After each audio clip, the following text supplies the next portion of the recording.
All right. Hey guys, how's it going? It's Joy. I am back again with another video. I hope that you guys are doing well and I hope that you guys are staying safe. So, you guys, this channel is called Live Narc Free, where it's all about getting free and staying free after dealing with narcissistic abuse. All right, you guys. I have a different topic today. I wanted to talk about narcissistic parents and narcissistic in-laws and how they will actually use holidays, celebrations, and food to shame and humiliate you. And I wanted to talk a little bit about why and basically like my experience with this happening. But a lot of times, narcissistic parents will do this because, a lot of them, they're miserable anyway. So they want to make you miserable too. And, they want to put you down. They want to make you feel bad so they can bring themselves up, you know, and it's also for the supply. They want if you're their child to the narc parent or the in-laws, they see you as a supply. They see you as something or someone to be controlled, to be manipulated, to be tamed. You have to follow the rules of the narc family dynamic system.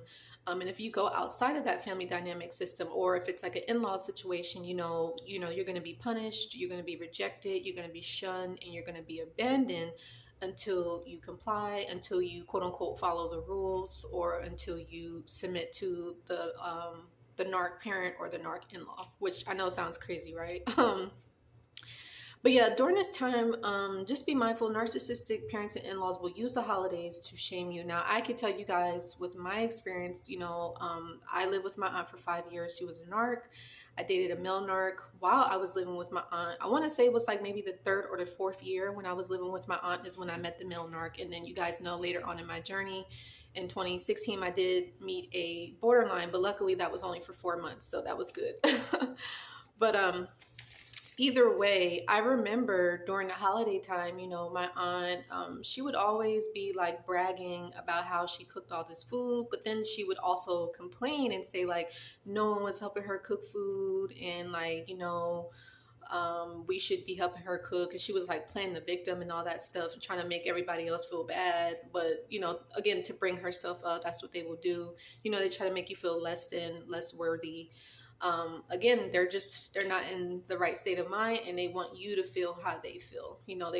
They're projecting themselves on you, blame shifting, and stuff like that. But in regards to, the holiday and food time, I can tell you guys, I remember like my aunt, she would invite me out to like different restaurants, or, she would pretend like she was going to buy me something for Christmas back in 2014. Like it was like going into 2015, but like late 2014. But as far as like, inviting me out, to eat at restaurants, she, the whole time, like, it wasn't like genuine, you guys. It was more so, to get information out of me, to blame me, to shame me, to ridicule me, to criticize me, and, to always be comparing herself to me. And essentially, she wanted to get her control back over me, because at that time I was living on my own, and I really didn't want to live back with my aunt anymore for many reasonings. But yeah, she was trying to, manipulate the situation, trying to see if I still needed her, if she could still control me in some way.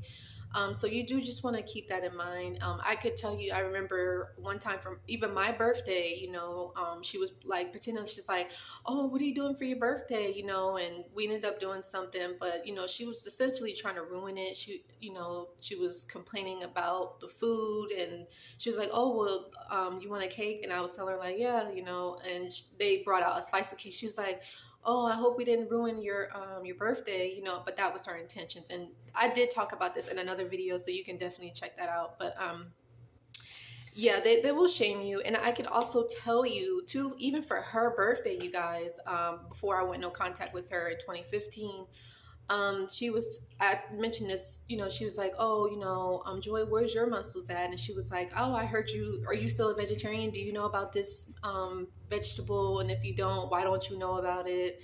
And stuff like that. And, she was also, kind of just bullying and talking down on everybody else at the table. So it just wasn't me, but, she really went out of her way to like, make me feel less than and unworthy, and it was for no reasoning, So you do just want to keep that in mind. Narcissists do like to shame you and humiliate you, especially when it comes to like the holiday times or celebrations, and when it comes to eating. Like narcissistic parents and the in-laws do this too. They use that as an opportunity because they try to make it seem like, they care about you, they support you, and they want to be someone like a listening ear, or somebody that you can depend on and that you can trust with, like maybe like your secrets, or maybe things that's personal to you, or things that were traumatic, or things that you maybe wouldn't share with a lot of people. So especially with the in-laws, if you're dating somebody that has a narc parent, they're going to say like, oh, let me take you out for lunch, let me take you out to this restaurant, let's eat out this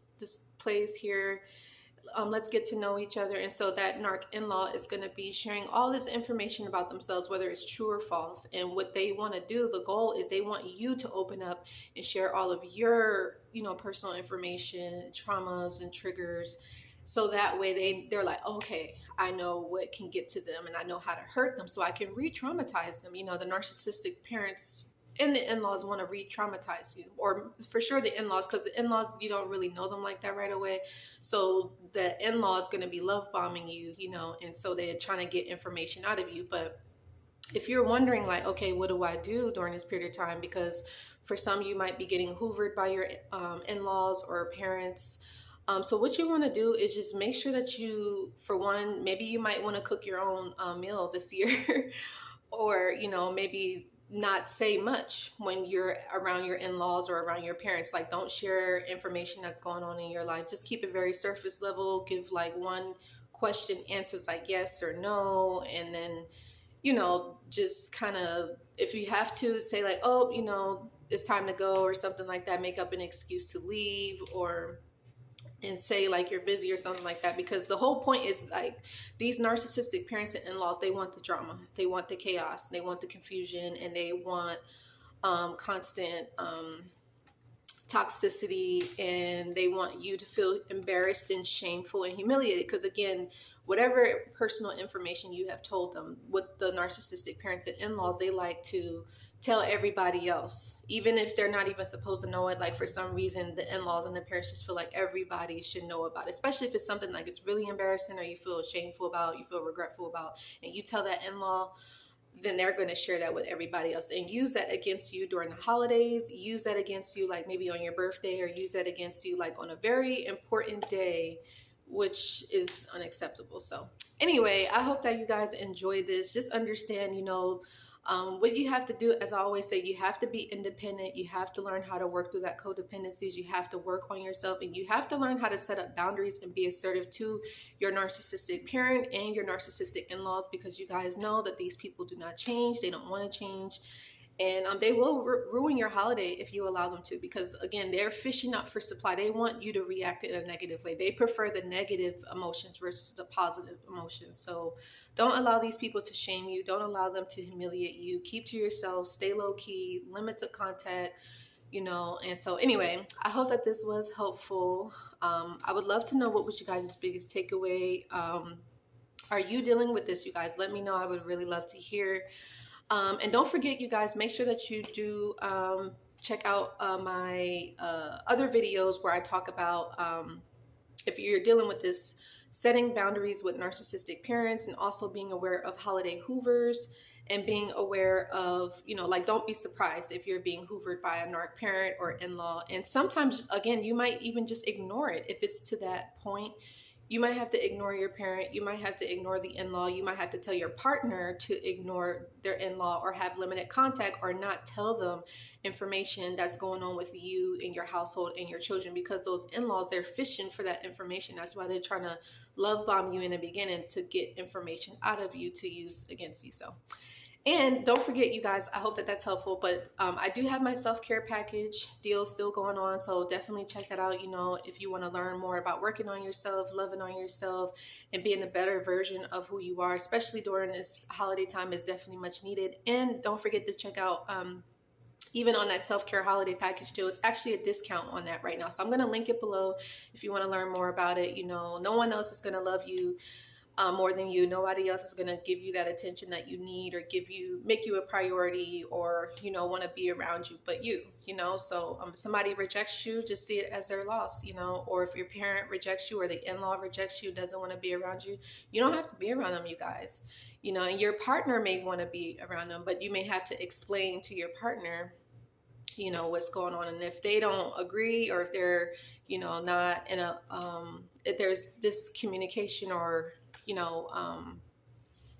disagreement about it, you just want to make sure that you have to do what's best for you at the end of the day. So anyway, that's enough, you guys. And until the next time, give this video a like, share, and subscribe.